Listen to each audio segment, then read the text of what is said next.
invito a que abra su Biblia, por favor, en la carta primera a los Corintios, capítulo 16. Primera a los Corintios, capítulo 16. El día de hoy vamos a ver los versículos 13 y 14, únicamente dos versículos. Y este es el tema número 29 de la serie El orden de Dios en la iglesia, la cual está ya en sus últimas enseñanzas. El título de hoy es Hombres asumiendo su autoridad. Espero que por eso se haya llenado, ¿verdad? La congregación. Hombres asumiendo su autoridad. Primero los Corintios 16, versículo 13. Dice así: Velad, estad firmes en la fe, portaos varonilmente y esforzaos. Todas vuestras cosas sean hechas con amor. Bueno, quiero aclarar y comenzar aclarando que aunque la enseñanza o el tema menciona a los hombres en el título, es una enseñanza que incluye a todos, es para todos los creyentes. Así que si tú eres varón, si eres mujer, si eres niño, joven, lo que seas, bueno, el Señor seguramente te va a hablar porque es su palabra la que está hablando. Hablar de masculinidad en nuestra cultura puede ser algo controversial, y más en este tiempo, ¿verdad? A causa del feminismo, a causa del machismo, a causa de esta aceptación, y no solo aceptación, sino celebración del tema de la ideología de género. Sin embargo, la palabra de Dios, lo que nosotros tenemos aquí en nuestras manos, usted ahí en sus piernas, la palabra de Dios es lo único útil para enseñar al respecto, para redarguir, para corregir, para instruir en justicia, y así el creyente, los que estamos aquí, seamos santos. Aquí no estamos tratando de convencer a nadie, aquí ya vemos creyentes, los cuales creemos, por supuesto, que la palabra de Dios es inspirada por Él, es inerrante y es la única que nos puede, como dije y dice su palabra, redarguir, corregir, enseñar, instruir en justicia. ¿Para qué? Para que el creyente sea santo, para que el Hijo de Dios sea santo, sea separado de esta mentalidad y de todos estos desórdenes que hay en el mundo, como dije, feminismo, machismo, ideología de género, llámese como se llame, para que el creyente desde la palabra sepa cómo debe conducirse en la casa de Dios, que es columna y baluarte de la verdad, como dice en 1 Timoteo capítulo 3, versículos 15 al 16. Nos encontramos en la recta final de esta carta, estamos ya en el último capítulo y parecía como que ya se iba a terminar, ¿verdad? Pero es un capítulo que abarca muchos temas o varios temas, y en esta porción nos encontramos con un énfasis que está haciendo el apóstol Pablo, o sea, de un punto que ya él mismo mencionó en el capítulo 11. En aquella sección estaba tratando y corrigiendo desórdenes que había en el culto público. Hemos aprendido que la iglesia en el área de Acaya, en la región de Acaya, Corinto específicamente, muy cerquita de Atenas, en Grecia, pues se reunían en diferentes lugares, en diferentes casas. Casi se reunían todos los días, algunos creen que se reunían todos los días, pero un día se reunían los de todas las casas en un solo lugar. Y bueno, es algo complicado el poder coordinar el orden cuando hay mucha gente. Imagínate aquel momento, transportémonos a la iglesia en Corinto hace todos estos años. No había seguramente maestros para niños, no había grupo de alabanza. ¿Cómo habrán sido las reuniones? No lo sabemos. Lo que sí sabemos es que la palabra de Dios era proclamada. Lo que sí sabemos es que los miembros de la iglesia tenían dones espirituales como tú y como yo, y los hacían funcionar. Solo que hay veces, como estaba ocurriendo ahí en aquel tiempo, capítulo 11, o en aquella sección de la carta, que se necesitaban corregir ciertos desórdenes. Y se infiere que había un desorden en el culto que era protagonizado por las mujeres. En el tema número 18 de esta serie vimos un tema que se tituló Mujeres ministrando bajo autoridad. Si quiere anótelo, es el tema número 18, Mujeres ministrando bajo autoridad, y vimos el capítulo 11 ahí. Si este desorden estaba ocurriendo, si las mujeres estaban actuando fuera de orden en el culto, ¿por qué crees que fuera? Y no se trata de que fueran mujeres, ¿sabes por qué? Porque los hombres no estaban asumiendo su autoridad. Vimos ahí en el capítulo 11 que el varón oraba con la cabeza cubierta y la mujer con la cabeza descubierta. Y esto no tiene que ver con formas, no se tiene que poner el cubrebocas ahora acá en la cabeza, ¿verdad? No tiene que ver con formas, tiene que ver con lo que representaba en aquella cultura el cubrirse la cabeza. Cubrirse la cabeza era, en la cultura de ellos, una afrenta para Dios. O sea, que el varón se cubriera la cabeza era una afrenta para Dios, una deshonra para Dios, porque demostraba que no era él quien estaba tomando la autoridad sobre su mujer. El desorden de las mujeres en Corinto entonces era el desorden o el reflejo del desorden que había en el hogar. Repito, el desorden de la iglesia en Corinto era el reflejo de lo que ocurría en el hogar. Y aquí hay un punto interesante, y es que cuando hay un desorden en la iglesia es porque en la casa no hay orden. Y si me ayudan por favor con el reloj, mi amor, por favor, si no me voy a aventar 3 horas. Gracias. Cuando hay desórdenes en el hogar, se reflejan en la iglesia. Cuando yo entiendo ahorita que habemos niños, estamos todos reunidos y todo, pero cuando nosotros no podemos poner en orden a nuestros hijos, y hablo ya de los más grandecitos, los que ya pues están más con un entendimiento más claro, es porque en casa pues no hay límites. Entonces no podemos venir aquí a la iglesia y querer resolverlo aquí a la hora de la predicación. Se tiene que empezar desde casa. Por ejemplo, ahí les va un tics, como dijo alguien por ahí, ¿verdad? ¿Quieres que tu hijo esté quieto, esté tranquilo? Bueno, no le des azúcares antes de venir a la iglesia. Para empezar, ni es bueno que le des azúcares a tus hijos. ¿Por qué? Porque se ponen todos hyper. Entonces imagínate, le zambutes una barra así de chocolate enorme antes de venir a la iglesia y le dices, estate quieto. Pues jamás, no puede, está todo así, ¿no? O le das café con azúcar y whipped cream arriba y barras de chocolate. Bueno, esos desórdenes que nosotros tenemos, que debemos de ir corrigiendo poco a poco, se manifiestan acá en la iglesia. Y aquí el tema era con las mujeres. Los varones, como dije, tenían la cabeza cubierta y metafóricamente no estaban tomando su rol como líderes espirituales, y esto era una deshonra a Dios.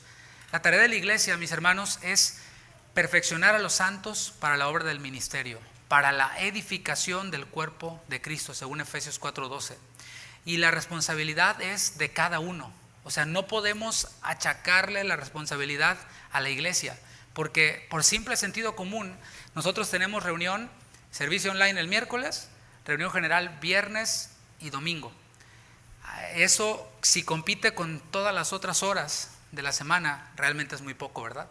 A lo mejor, no, ¿por qué tanta reunión? Bueno, compáralo con todas las horas que hay durante la semana y nos vamos a dar cuenta que es muy poco. Entonces, la responsabilidad mayor es ¿de quién? De cada uno de nosotros. De ir a la palabra, de aplicar la palabra que recibimos aquí, de escudriñarla en ella, en nuestra vida cotidiana, aplicarla en nuestro hogar, aplicarla con nuestros cónyuges, aplicarla con nuestros hijos. Y una de las causas por las que muchos niños que se criaron en la iglesia la abandonan cuando crecen es por ese doble discurso que ven en muchos padres. Yo me he topado con muchos quienes durante su infancia estuvieron allí sentados como nuestros niños están ahora, y todo se veía muy bonito, pero cuando llegaron a la edad de decidir, de manejar su propio auto, de tomar sus decisiones ya de adulto, dijeron, yo no quiero saber nada de la iglesia, eso es puro show, pura pantalla. ¿Por qué? Porque veían al papá y a la mamá aquí, aleluya, y en la casa eran otra cosa. En la casa se olvidaban de la Biblia, de la palabra, y vivían como cualquier persona del mundo, y no necesariamente hablando de alcohol, hablando de pornografía, hablando de infidelidad, cosas que ocurren en el mundo, no necesariamente, aunque de que los hay, pero sí ese doble discurso de que no hay una consistencia entre lo que escuchan, predican y viven. Y ese doble discurso que ven en el hogar muchos niños que después se convierten en jóvenes y después abandonan la iglesia, incluye el abandono de la autoridad del varón. Le advierto que va a estar un poquito dura la enseñanza, de una vez se lo advierto. Cuando le estaba preparando, estaba yo en mi oficina y mi esposa oía los ouch, las pedradas que me aventaba el Señor, ¿no? Así que de una vez le digo que yo ya vengo así medio descalabrado y yo nomás le paso al costo lo que el Señor me dijo que hablara y lo que corresponde en ese día, ¿no? Pero es bueno recibir esto para que salgamos de aquí desafiados, no diciendo, ay, qué bonito, sentí bonito. Es realmente irrelevante cómo hayamos sentido. Lo importante es que el Señor nos haya hablado y que nosotros le demos respuestas a Dios. Y en estos 2 versículos vamos a ver varias instrucciones que Pablo les da ya al final. También vamos a ver la base para cumplir estas instrucciones. Dice la primera palabra del versículo 13, capítulo 16. Dice así, velad, diga velad. Y esa es la primera instrucción que vemos aquí. Velar, del griego gregoreo. Si hay alguien que se llama Gregorio, pues es el que vela, el velador, ¿verdad? Significa gregoreo, mantenerse despierto. Significa estar vigilante. Recordemos que los principales receptores de estas palabras son los creyentes en Corinto. ¿Cómo era la conducta de estos creyentes en Corinto? Bueno, por su conducta, no vamos a regresar a todo lo que hemos visto, pero por su conducta ellos demostraban que no tenían claro algo muy importante para el creyente, y es que estamos en una guerra. Los creyentes estamos en una guerra. Los incrédulos no, ellos están dormidos. Ellos, incluso la palabra dice que están muertos en sus delitos y pecados. Pero el creyente abre sus ojos, despierta a una realidad espiritual que tiene que ver con una guerra. No que andamos en victoria y los ositos cariñositos. No, estamos en una guerra. Por eso el apóstol Pablo les dice a los efesios que se pongan toda la armadura de Dios para poder soportar esos dardos del enemigo, para poder derribar no a los demonios, sino esos argumentos del mundo que se levantan contra la voluntad de Dios. Entonces vemos cómo los corintios pues no tenían claro esto, muchos de ellos no tenían claro que estaban en una guerra, y ya que no tenían claro esta realidad de que estaban en guerra, pues estaban perdiendo la batalla. La pregunta aquí es, ¿quién en su sano juicio estaría con su teléfono checando redes sociales cuando está en medio de una guerra? Dime tú, están lloviendo las balas, espérame, me llegó una notificación de Twitter, ¿no? O de Instagram. No, nadie en su sano juicio haría eso. Bueno, espiritualmente así estaban actuando los corintios. Y nosotros también somos receptores de esta carta. Está allí y quedó escrita para que nosotros pues la estudiemos y dejemos que el Señor nos hable. El llamado para nosotros también es a mantenernos despiertos y a mantenernos vigilantes. La pregunta es, ¿por qué debemos estar despiertos y vigilantes?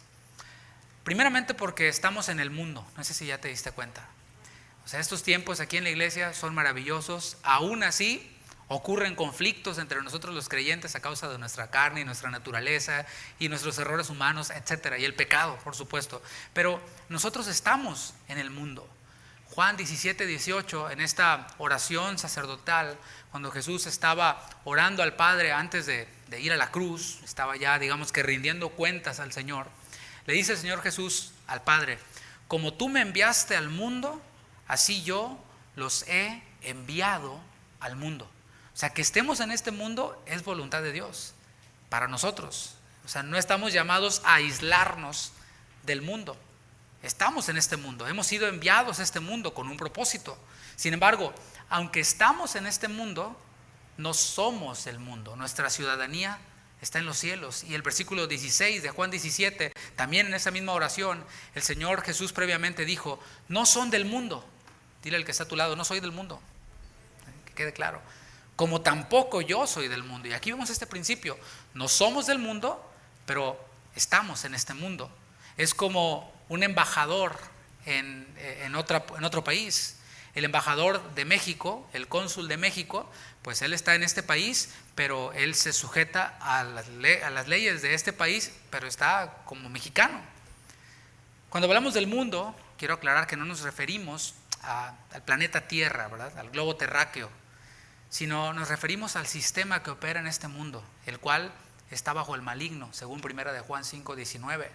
O sea, como decía el domingo, no nos debemos de sorprender porque aprueben una ley para que no, ¿cómo le llaman?, discriminen a los de la LGBTQ, quién sabe qué más.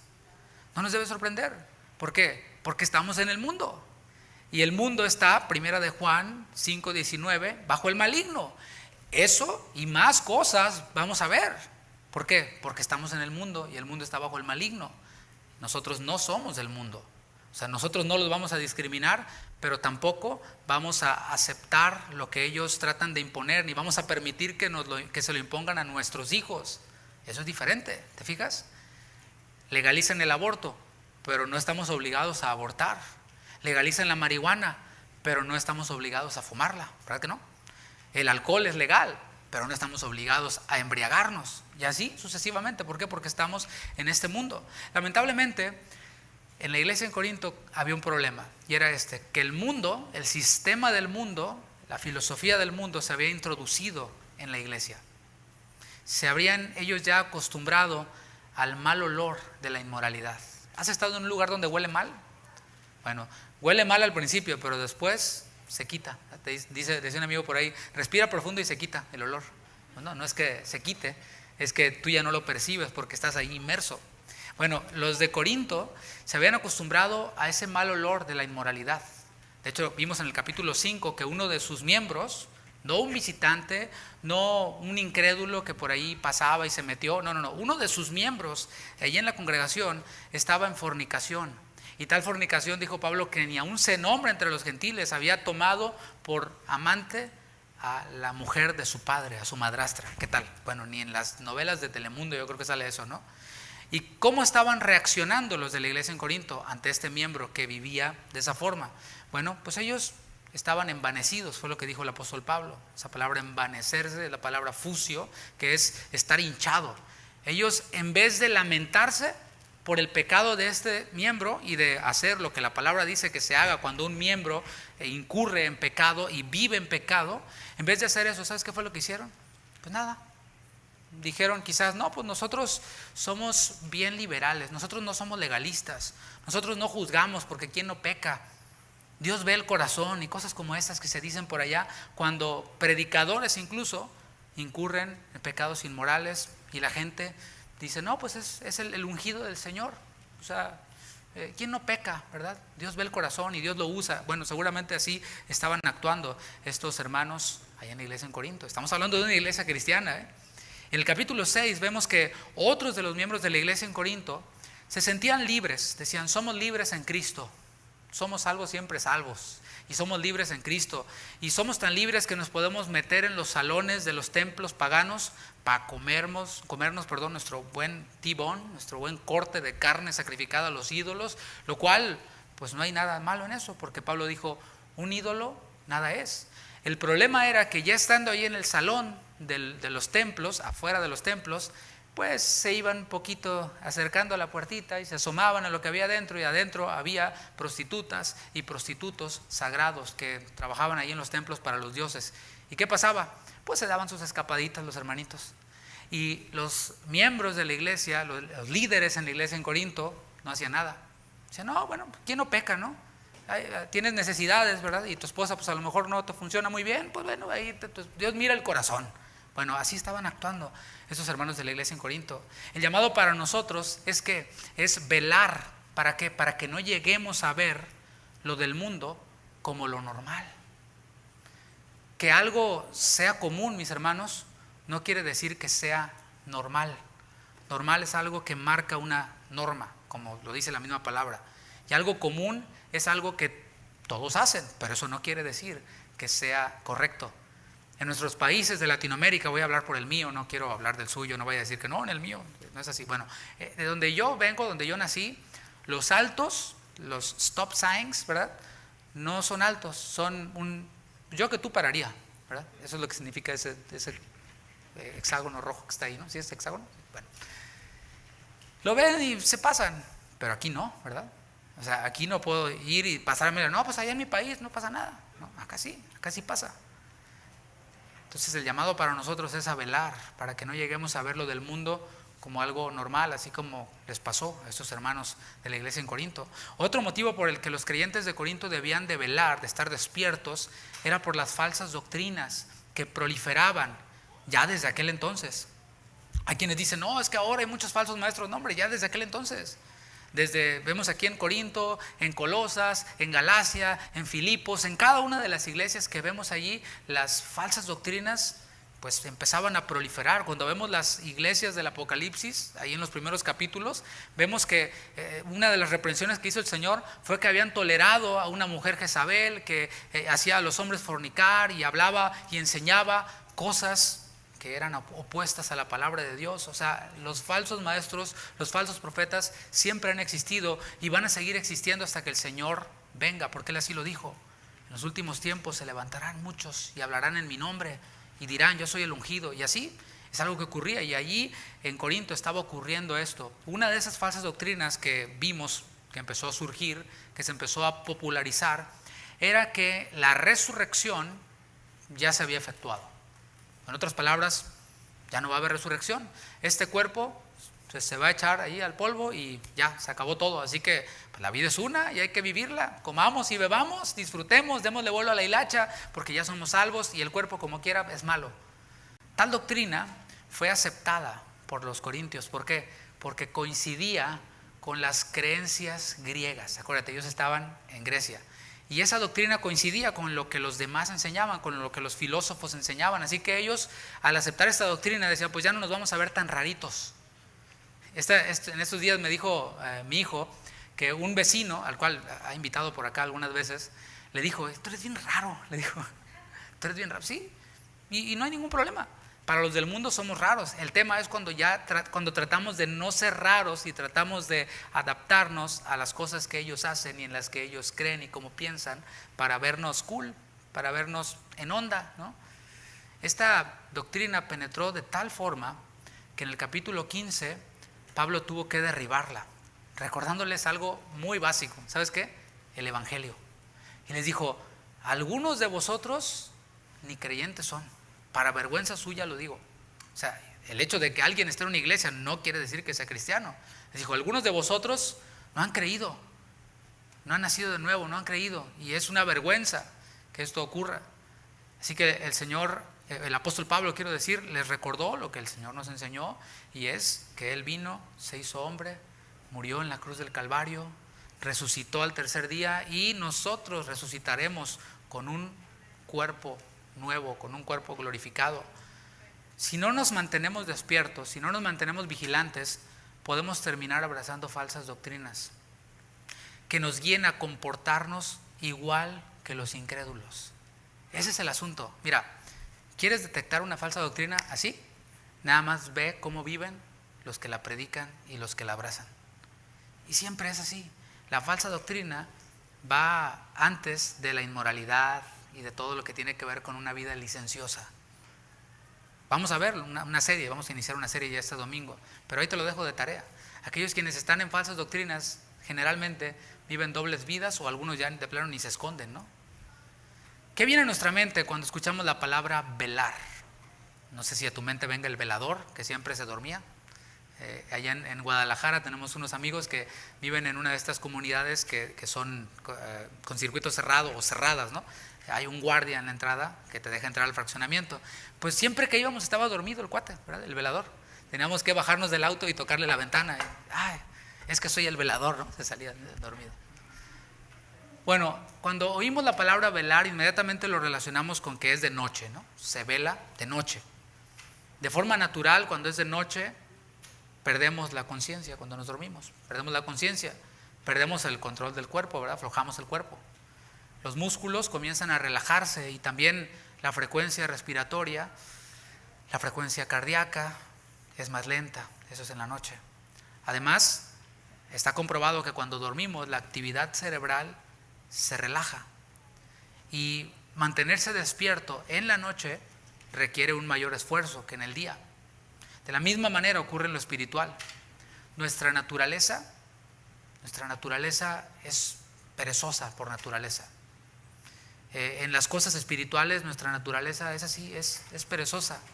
Pablo dijo, no hago el bien que quiero, sino el mal que no quiero, eso hago.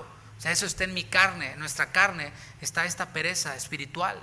Pero mira, si fuera de noche y supieras que un ladrón anda merodeando tu casa, ¿a poco no permanecerías despierto? Claro. Y ahí ya no te daría mucha pereza, ¿verdad? O sea, ¿quién oye ruidos y dice, ay, qué flojera? Y oye que se están metiendo y oye la puerta, ay, déjenle abierto ya al ladrón, dígale dónde está todo, porque tengo mucho sueño, ¿no? Bueno, en lo espiritual es igual. Debemos de ser conscientes de los peligros que enfrentamos para permanecer despiertos y para poder vigilar. Jesús dijo en Mateo 24, 43, Mateo 24, versículo 43, si va conmigo.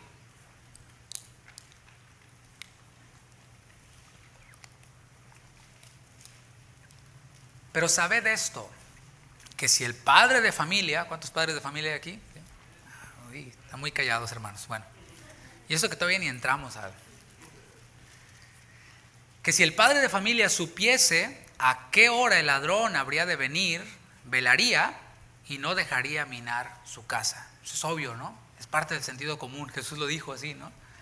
La siguiente instrucción que vemos ahí en el versículo 13, desde que Pablo les está dando, es estad firmes en la fe. La primera fue velad, ahora dice estad firmes en la fe. Vamos a desempaquetar esta frase, estad firmes en la fe. Estad firmes es una sola palabra. Nosotros tenemos dos, estad firmes, pero es una sola palabra en el griego, y es la palabra steko. primariamente significa quedarse.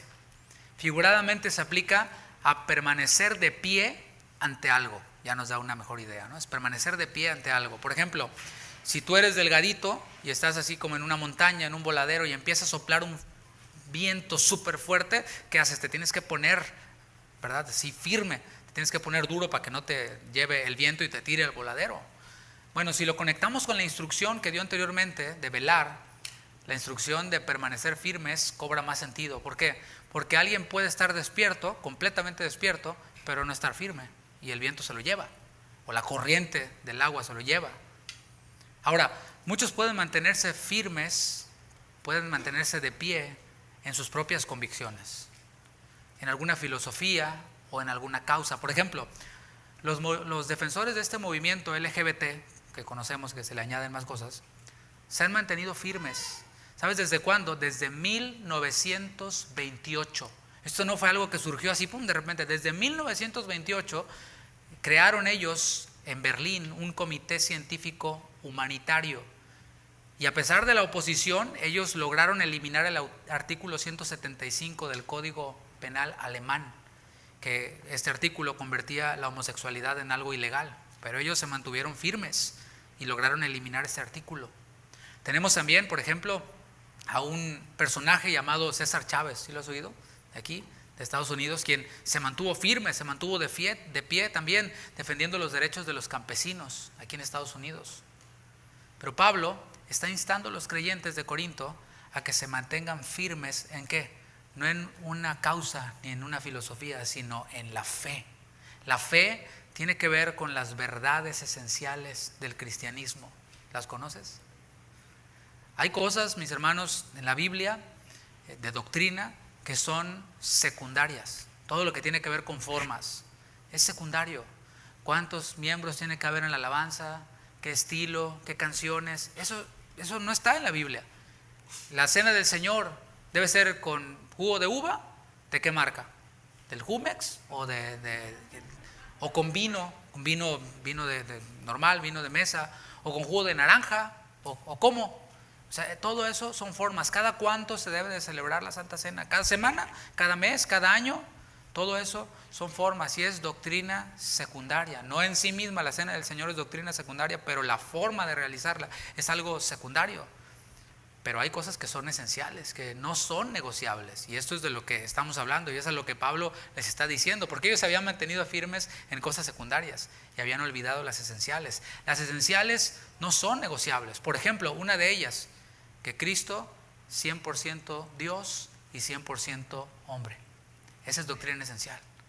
No es como que dejó de ser Dios cuando se hizo hombre, o que nunca fue, después de que resucitó, pues ya dejó de ser hombre. No, mis hermanos, 100% Dios, 100% hombre. Que nació de una virgen, es doctrina esencial. El Evangelio es doctrina esencial. El arrepentimiento, el pecado, el infierno, el nuevo nacimiento, la segunda venida de Cristo, todo esto es doctrina esencial y estas cosas no se pueden abandonar, no se pueden dejar de repetir. Pablo predicaba a Cristo, Pablo predicaba el Evangelio de Cristo. Él no tenía otro mensaje. Les dijo a los filipenses en Filipenses capítulo 3, versículo 1, si quieres anótalo, Filipenses 3:1.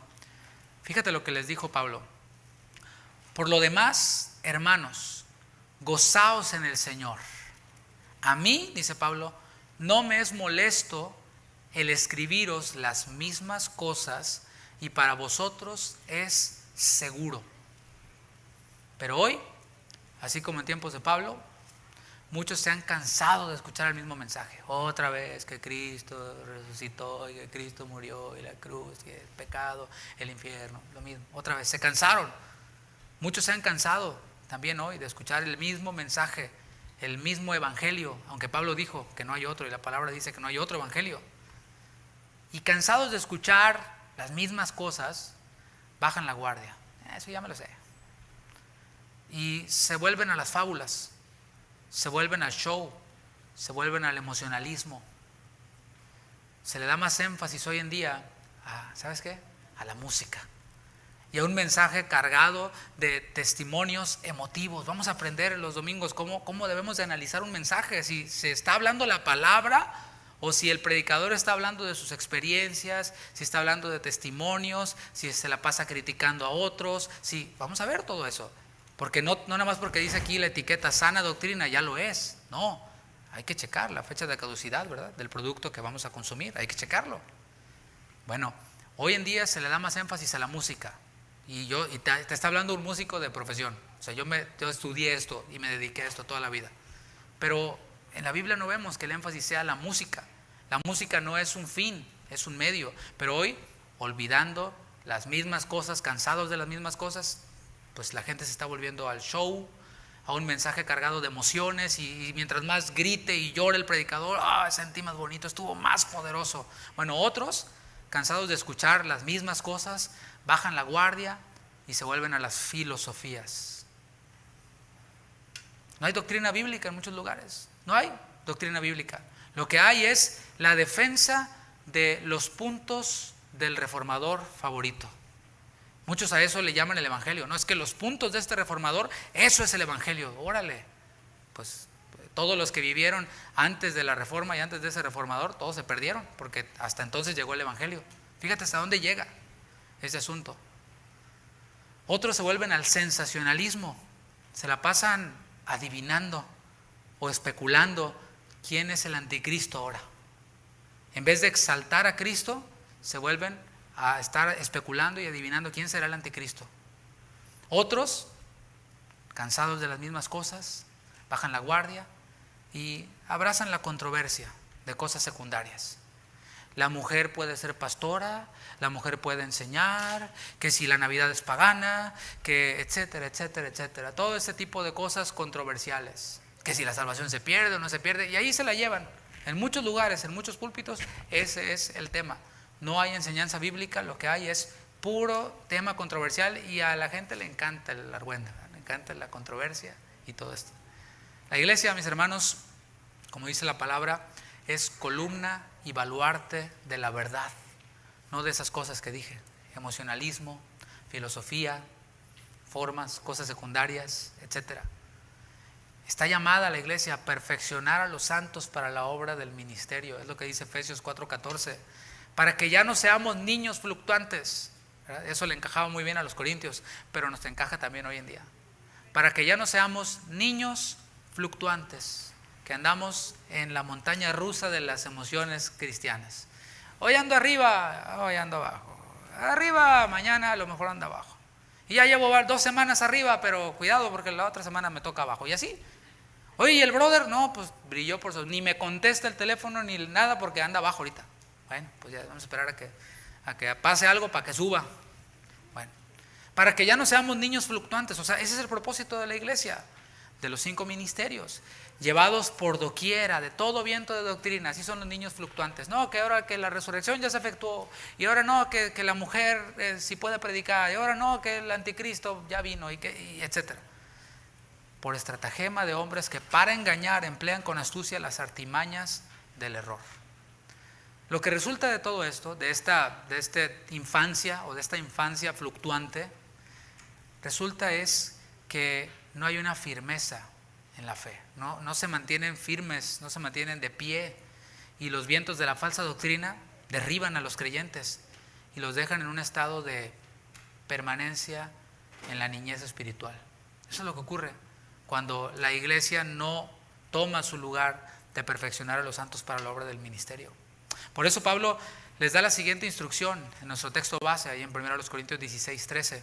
Después de decirles, velad, estad firmes en la fe, les dice, portaos varonilmente. En el original se usó un verbo, y es el verbo andrizo en griego. Aner significa varón. Si quieres aprender cómo se dice varón u hombre en griego, es aner. Ahora, el verbo es andrizo. O sea, este verbo implica hacer de alguien un varón, y que permanezca alguien siendo un varón. Y aquí cabe mencionar que quienes tenemos hijos, ¿cuántos tienen hijos aquí? Hijos. Bueno, quienes tenemos hijos debemos de estar conscientes que estamos formando su carácter. Lo dije en la serie de la familia, por cierto, escúchalo, pero con todo respeto lo digo, hay veces que tendemos a ver a nuestros hijos como si fueran animalitos, de verdad. O sea, les hablamos de... No, el niño entiende. Después ya tiene 12, 13 años, como Barney, ¿no? O así. O sea, nosotros estamos formando su carácter. Desde pequeñitos podemos bajarnos a su nivel y hablar con ellos y dialogar con ellos. Es que no entiende, está chiquito. No, sí entiende. Maneja mejor la tablet que tú. Si no puede decir amén, diga ouch. Desde pequeños debemos de comenzar a hacerlos hombres. Estoy hablando de los varones, obviamente, y a las mujercitas también. Hay quienes, padres, no les enseñan nada a sus hijos, nada.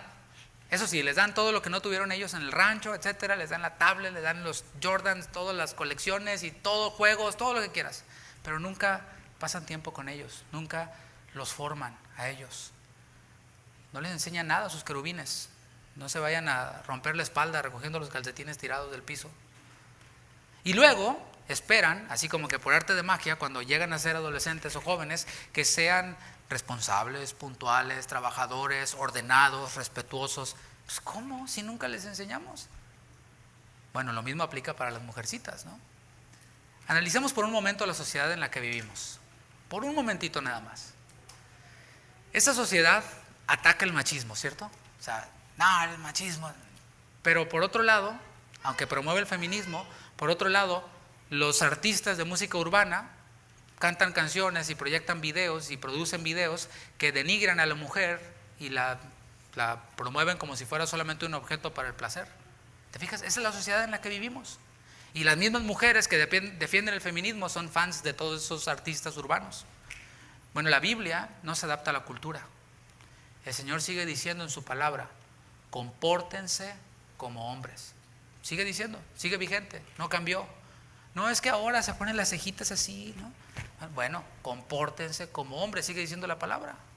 Es decir, la masculinidad, quiero decir, está definida en la Biblia. ¿Sabes eso? La masculinidad está definida, está clara en la Biblia. Por ejemplo, ya vimos en el capítulo 6, versículo 9, de aquí de 1 Corintios, que los afeminados no heredarán el reino de Dios. No es difícil, ¿verdad? Interpretar afeminado. Creo que a todos nos queda bien claro. Bueno, la Biblia dice, 1 Corintios 6, 9, que los afeminados no heredarán el reino de Dios. O sea, una cosa es los que se echan con varón y otra cosa es los afeminados. O sea, son dos cosas diferentes. Cuando trató el tema del matrimonio, el apóstol Pablo, aquí en el capítulo 7, un capítulo después del 6, ¿verdad? Les mencionó que el marido, el varón casado, debe de cumplir con el deber conyugal. Allí mismo habló de que debe de cuidar, debe de atender a su mujer en el capítulo 7, versículo 33, y esto derriba el machismo. El machismo en donde el varón, ay mami, tú sí cocinas rico, mamita. Sí, yo cocino, tesoro, no te juntes con esta chusma, y así, ¿no? Ya el viejo de 50 años, ¿no? 45 años y con esas cosas. Bueno, aquí en el capítulo 7, capítulo 6 de la primera carta a los Corintios y en muchas escrituras más, vemos cómo el Señor derriba esas cosas y derriba el machismo. Desde que instituyó el matrimonio, dijo, dejará el hombre a su padre y a su madre y se unirá a su mujer y serán una nueva familia. No los dejará de honrar, pero su prioridad es ¿quién? Pablo dijo que el casado atiende a su mujer, se ocupa de agradar a su mujer. El comportamiento varonil tiene que ver con dejar el comportamiento infantil, el comportamiento inmaduro, el comportamiento cobarde. Estoy diciendo únicamente lo que dice la Biblia, los principios bíblicos. El hombre, mis hermanos, por naturaleza, no tenemos que ser muy eruditos, por naturaleza el hombre tiene más fuerza, ¿cierto? Ahora con todo este asunto de la ideología de género y todo, bueno, ya ahora el hombre que se siente mujer se puede meter a los deportes a competir con las mujeres. No sé si viste una foto de una muchacha con toda la cara despedazada, boxeadora, que se metió uno de estos y le dio uno que le destrozó toda la cara. Porque por naturaleza, y en otros deportes también, por naturaleza el hombre tiene más fuerza. Así fuimos cableados, tenemos más fuerza. Estamos diseñados, esa fuerza que tenemos es porque Dios nos diseñó para proteger. Dios nos diseñó para cuidar. Dios nos diseñó para alimentar. Así el Señor nos diseñó. A veces, bueno, seguido mi esposa y yo salimos a correr y yo corro más rápido que ella. ¿Por qué? Porque yo tengo más fuerza, ¿verdad? Aunque hay mujeres que sí, que corren rápido, ¿no? Pero entre nosotros dos, yo siempre le gano, pero la espero, no la dejo hasta atrás. ¿Por qué? Porque a veces corremos muy temprano, 5 de la mañana, 6 de la mañana, y pues no quiero que le vaya a pasar nada, o que le vaya a salir un perro. Si sale un perro, pues ya hoy le dije, pues yo me pongo ahí para que me muerda, mi amor, y tú le corres. Dice, no, pero luego me corretea a mí. No, ya cuando muerden ya se van. Porque así estamos diseñados, para cuidar, para proteger, para alimentar. En otra ocasión, mis hijos en el segundo piso pegaron un grito y yo salí corriendo, que me caí por las escaleras, pero ahí estaba yo tratando de ver qué había pasado. Resulta que vieron un animal, o no sé qué, vieron una araña. Y yo pensé que se había metido un intruso, no un bandido. Pero así estamos diseñados, para cuidar, para proteger, para alimentar. Mira, el mejor ejemplo de masculinidad fue Cristo. Es Cristo, está en Él. Fíjate lo que dice Efesios 5:25. Efesios 5:25. No se me desesperen las mujeres. Escuchen la enseñanza 18 y ahorita también va a haber para ustedes un poquito, ¿no? Los solteros, las solteras, los jóvenes. Efesios 5:25. Aquí podemos ver el mandamiento que se nos da a los varones, pero también vemos el modelo de Cristo de masculinidad. Dice Efesios 5:25. Maridos, amad a vuestras mujeres, así como Cristo amó a la iglesia y se entregó a sí mismo por ella. Subraya eso, varón. Aquí está el ejemplo de masculinidad. Para santificarla, habiéndola purificado en el lavamiento del agua por la palabra. Allí vemos a Jesús actuando masculinamente. Eso es masculinidad en la Biblia. Para santificarla, habiéndola purificado en el lavamiento del agua por la palabra, a fin de presentársela a sí mismo una iglesia gloriosa, que no tuviese mancha, ni arruga, ni cosas semejantes, sino que fuese santa y sin mancha. ¿Quieres ver el resultado de tu masculinidad? No es qué tan lejos escupes, ni qué tan fuerte pegas, ni cuántas chicas tienes. No. Nada más ve a tu esposa. Si es santa y sin mancha, hablando espiritualmente. Y si no lo es, mira, mejor calladito. Pablo, cuando estaba hablando acerca de este desorden que había con las mujeres, dijo, miren, las mujeres, porque son muy escandalosas ahí en el culto público, mejor en su casa pregúntenles a sus maridos. No, estoy hablando de Corinto, Mejor en sus casas, si tienen alguna duda, en vez de exponerla e interrumpir al predicador, porque eso es lo que pasaba. Estaba el predicador y se paraba la mujer, no, pues yo no estoy de acuerdo. Entonces Pablo les dice, mejor en sus casas, estén en silencio en el culto, y en sus casas pregúntenles a sus maridos. Pero si el marido es un baquetón, ¿verdad?, no hace esta tarea, a lo mejor sí, unos bigototes así tremendos, ¿no? Pero no trabaja en santificarla, en purificarla, en el lavamiento del agua por la palabra, pues en gran problema estamos. Sigue estando este principio aquí en la palabra. Nuestra labor como varones es la misma, mis hermanos, exactamente la misma. Santificar y purificar con la palabra a nuestra esposa y a nuestros hijos también. Y las solteras, bueno, no esperen menos que eso. Ay, es que viera los ojos que tiene, pastor. Bueno, pues sí, pero no se sabe ni Juan 3:16. ¿Qué te va a andar santificando, no? Bueno, ese es el modelo. Ese es el modelo, el estándar para las mujeres. Para los solteros, ese es tu estándar. No, que el carro, no, que la casa, que la lavadora, que cuando esto y cuando... No. ¿Tienes con qué? Y no nada más mantenerla. Porque acuérdate, cuando el Señor puso a Adán, primero le dio chamba y luego ya le dio a la varona. ¿Sí? Bueno, el estándar que tenemos que llenar o que tienen que llenar los solteros es eso. Y las solteras no esperen menos que eso. Mira, el machismo y el feminismo existen a causa del pecado. No es muy complicado. Desde el Génesis vemos en la caída que una de las consecuencias fue esa. Fue el varón, él se enseñoreará de ti. Y tu deseo será sobre él. O sea, tú tratarás de tomar el lugar que le corresponde a él.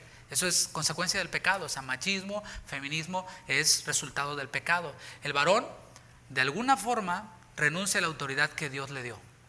Hay algunos varones, y hablo de varones dentro de la iglesia, que eso, mira, de noche, buenos para chambear, ¿no? Y no, mira, tienen la troca y tienen esto y tienen aquello y hasta mandan al rancho y mandan y así, ¿no? pero esto de tomar la responsabilidad y el liderazgo de ministrar a su mujer, no, ¿para qué? Esta semana yo aprendí algo que se lo paso al costo, y lo escuché de un predicador que admiro. Es bien sencillo, ¿eh? Decía, mira, el día está dividido en 3 ciclos de 8 horas. No es complicado, te dije, ¿no? 8 son para dormir, 8 para trabajar y 8 para pasar con tu familia. Cuando yo vi eso dije, sí es cierto. Y el problema es de que dormimos 4, 5, trabajamos 12, 14, 16, y las poquitas que nos quedan con los hijos, no me molesten, estoy de malas, estoy de mal humor. Oye, no, que la tarea de la escuela bíblica, no me importa eso, tú encárgate. ¿Querías la bolsa de Gucci, verdad? Sí, órale, ahí está. Órale, no, y pues la mujer sí, pues quería la de Gucci, entonces se toma lo que le corresponde hacer al varón, ¿no? No fue una autoridad que el Señor le ha dado al varón para enseñorearse de la mujer. Eso no lo vemos por ningún lado. Vuelve a leer Efesios 5:25. No dice para dominar a la iglesia, no. Dice para qué, para santificarla, para purificarla, para guiarla con la palabra. Es lamentable que haya parejas cristianas en donde las cosas funcionan al revés. La mujer es la que santifica al varón. Ándale viejo, vámonos a la iglesia. Y no, consta que no me llamó nadie, no me dijeron nada. Ay, no, ándale mi amor, no, ve tú. Es lamentable, mis hermanos, bíblicamente hablando. Si tiene algún problema, aquí le reclama el autor de Efesios, ¿no? Pero es lamentable. Tiene que andar arreando al marido, la mujer, para que lea la Biblia, para que haga un devocional con los hijos, para que haga alguno de los estudios bíblicos, etcétera, ¿no? Para que se reúna. O parejas, escucha esto, en donde el varón es arrastrado por la rebeldía de su mujer. Esto se da también. Que la mujer pues no precisamente es muy santa que digamos, pero conoce un poquito de la palabra más que el marido, que casi cero.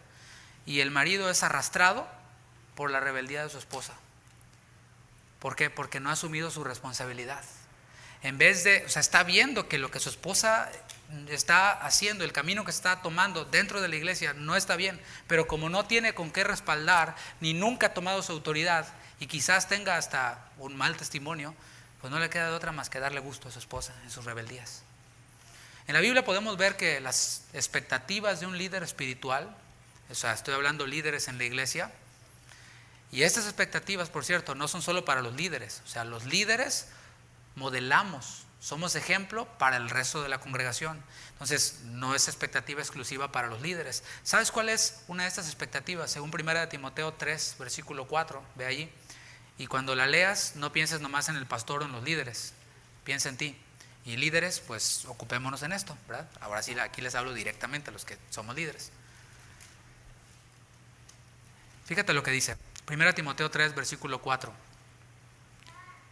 Expectativa de un anciano, de un líder espiritual, que gobierne bien su casa. Obviamente gobernar bien su casa tiene que ver con Efesios 5 que vimos. No que se enseñoree, no que diga aquí yo soy el hombre y quítame los zapatos y quítame los calcetines y mis chilaquiles y caléntame la comida y ya sabes, ¿no? Le habla a la chorreada. Que gobierne bien su casa, que tenga a sus hijos en sujeción con toda honestidad. No una sujeción made in China, ahí de que no, cuando estemos con los hermanos, no, pórtate. No. En una ocasión estaba yo cerca de un pastor y estaba hablando por teléfono con su hijo. Estábamos apartados. Cuando paso cerquita, le estaba pegando unos gritos el hijo al pastor. Y él, sí, hijito, sí, órale. Ya, en una falta de respeto ya hacia su padre. Bueno, que gobierne bien su casa es una expectativa de un líder espiritual, pero también de todo varón cristiano. Que tenga a sus hijos en sujeción con toda honestidad. Y pregunta, versículo 5, pues el que no sabe gobernar su propia casa, ¿cómo cuidará la iglesia de Dios? Y si supieras qué tan frecuentemente se da este asunto de personas o varones quienes quieren venir a decirles cómo se deben de hacer las cosas en la iglesia, pero su casa es un desastre. Las hijas andan con mundanos, se van a las fiestas, pero quieren venir aquí a poner orden en la iglesia. Asumir nuestra autoridad como varones, mis hermanos, tengo que decirlo, no parece una tarea fácil. Realmente no lo parece. Yo estoy consciente de eso. Y ahorita que dije de las horas del día y de cómo a veces, en busca de qué, de una mejor calidad de vida, renunciamos a nuestro tiempo de descanso y nos acarreamos enfermedades, renunciamos al tiempo con nuestra familia y podemos enfrentar después consecuencias terribles e irreversibles para tener ¿qué?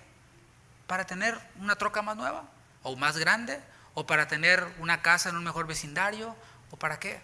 Pero yo entiendo en la cultura en la que estamos, nada más que como dije, la Biblia no se adapta a la cultura.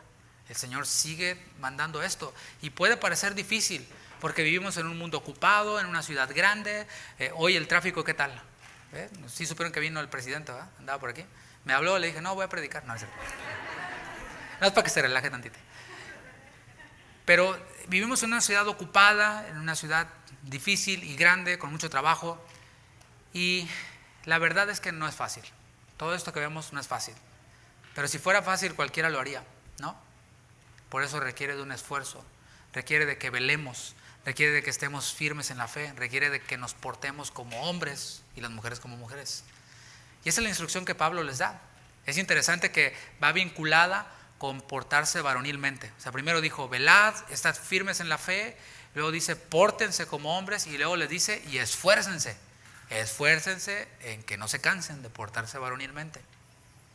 Sean hombres y esfuércense, o esfuércense por ser hombres, es lo que les está diciendo.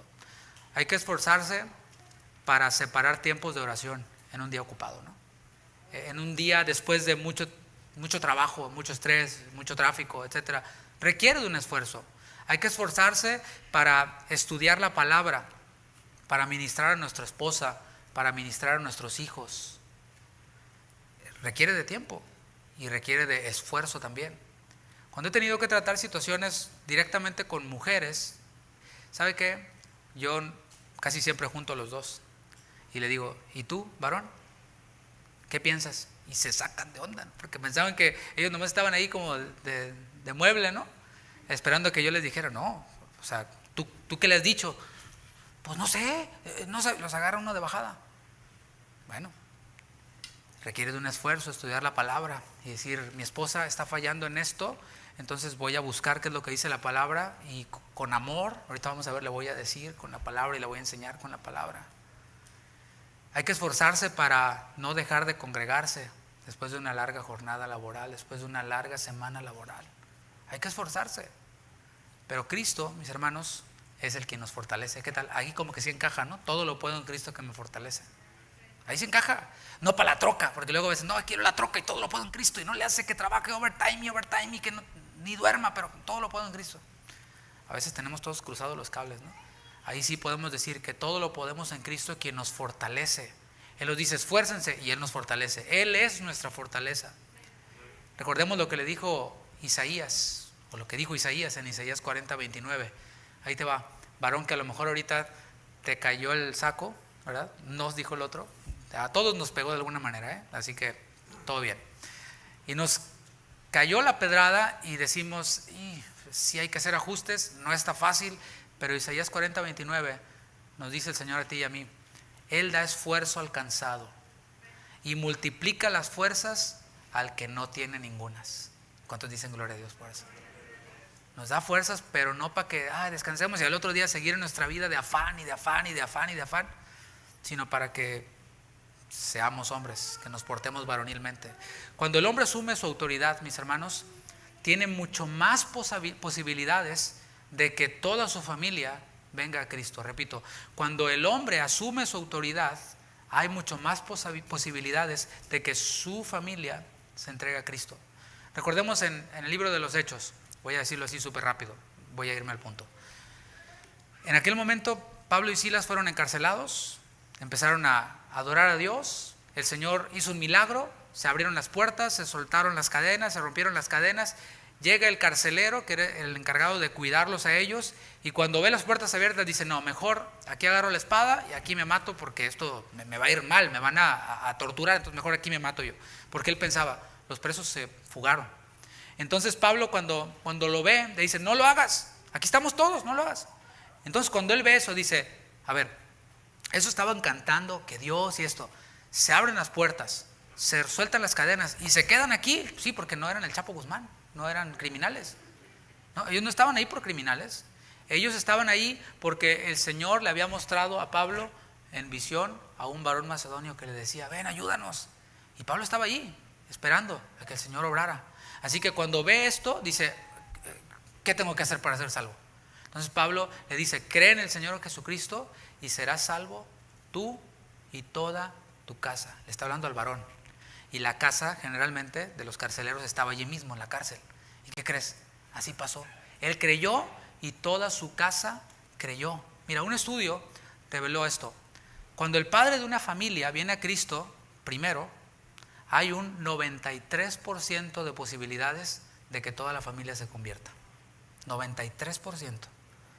Cuando la madre se convierte primero, hay solo 17% de posibilidades de que toda la familia se convierta.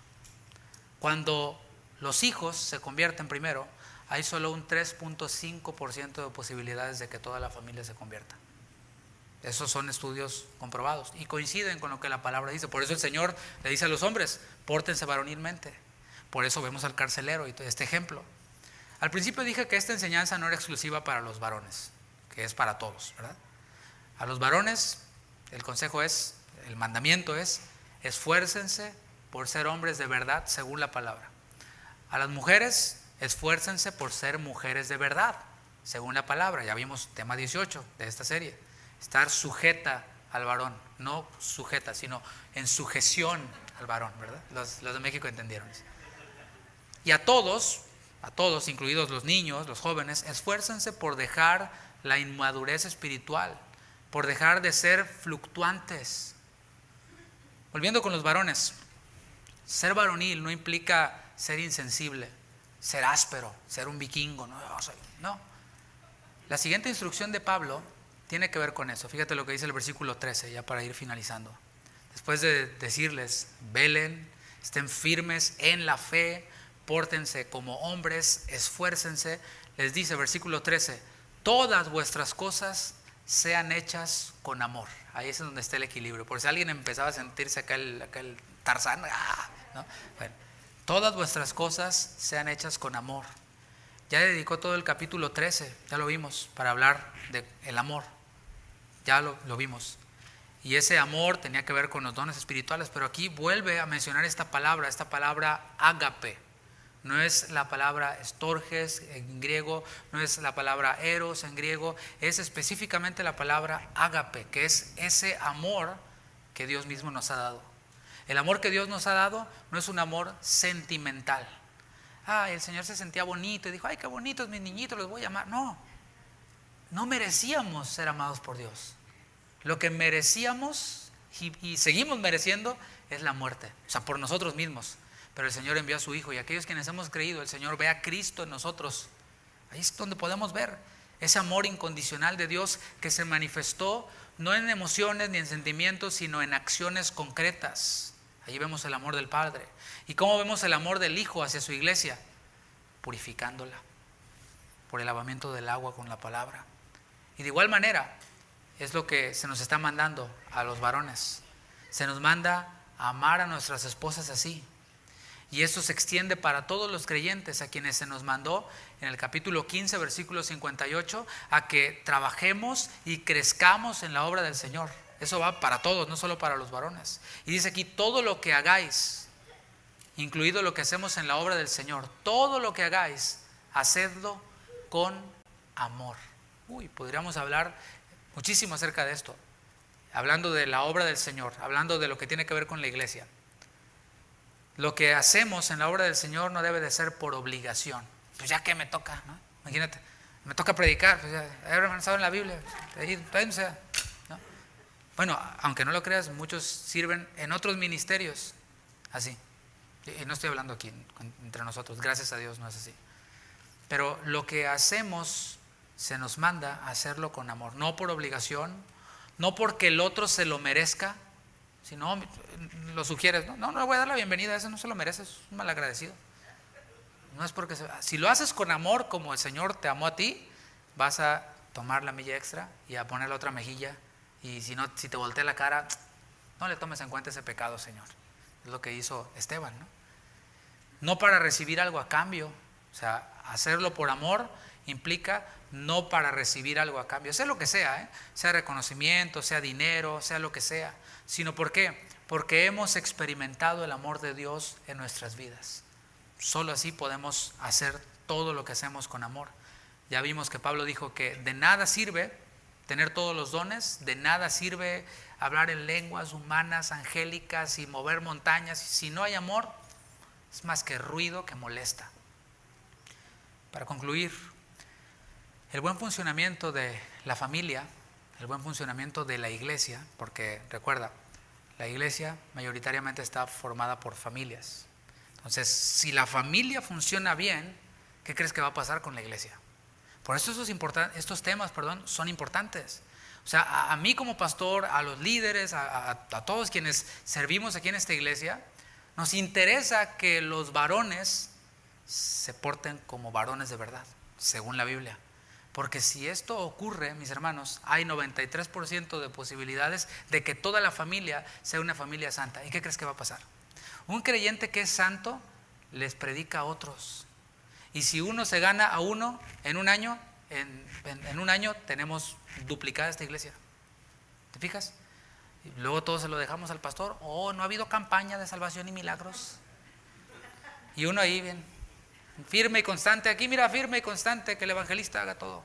No, somos nosotros quienes hemos sido llamados a predicar el evangelio. Primero a nuestros hijos, a ser discípulos, a nuestra esposa, a nuestros hijos, etcétera. Así que el buen funcionamiento de la familia y de la iglesia depende de qué? Depende de que cada uno asuma el rol que le fue dado por Dios. Ya no es difícil de entenderlo, después de haber visto cómo el Señor reparte dones, cómo el Señor, pues a uno es mano, otro es pie, y así. Cristo es la cabeza.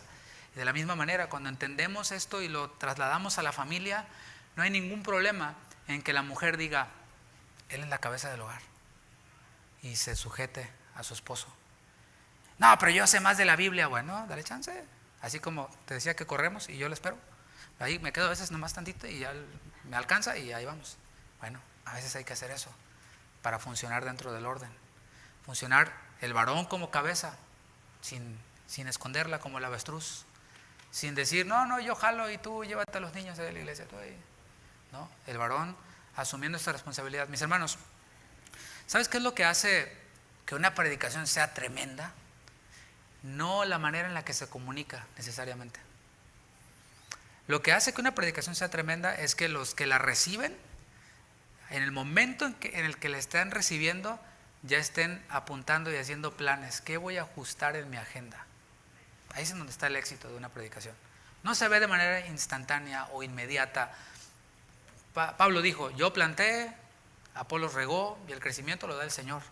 Entonces, cada uno recibe esto y dice, ok, ya entendí. Si todo lo que se te quedó fue lo de las 8 horas, los 3 ciclos de 8 horas, ya puedes empezar ahí a hacer apuntes y decir, ok, ¿qué se tiene que sacrificar? A lo mejor los planes tienen que cambiar. Mira, no sé, lo que el Señor te guíe. Yo tampoco estoy para decirte, no, que dejes ese trabajo y que vendes acá. No, ¿yo qué?